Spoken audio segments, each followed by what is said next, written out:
ओम नमः शिवाय। हिंदू कहानी संग्रह में आप सभी का स्वागत है। आइए आज बहुत सुंदर धर्मराज जी की कहानी है पोपाबाई की। किसी गांव में एक भाई बहन रहते थे। भाई की शादी हो गई थी, लेकिन उसकी बहन की शादी नहीं हुई थी। बहन का नाम पोपाबाई था।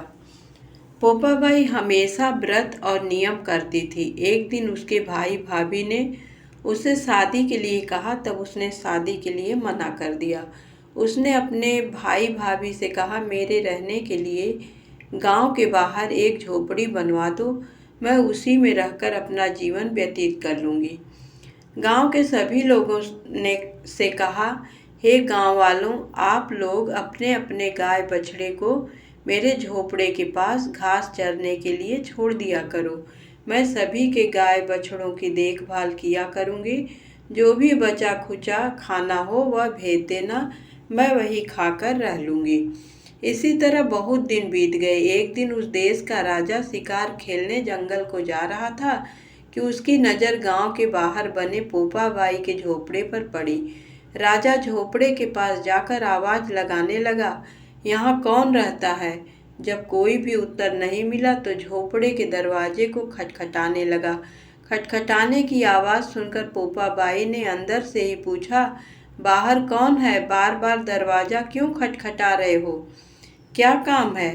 तब राजा ने उत्तर दिया, मैं इस देश का राजा हूँ, मैं तुम्हारे साथ विवाह करना चाहता हूँ। पोपाबाई ने कहा, अपने महल को लौट जाओ, मैं पराये पुरुष का मुंह नहीं देखती। लेकिन राजा ने उसकी बात पर ध्यान नहीं दिया और बलपूर्वक पोपाबाई को उठा अपने घोड़े पर बैठाकर महल की ओर चल पड़ा।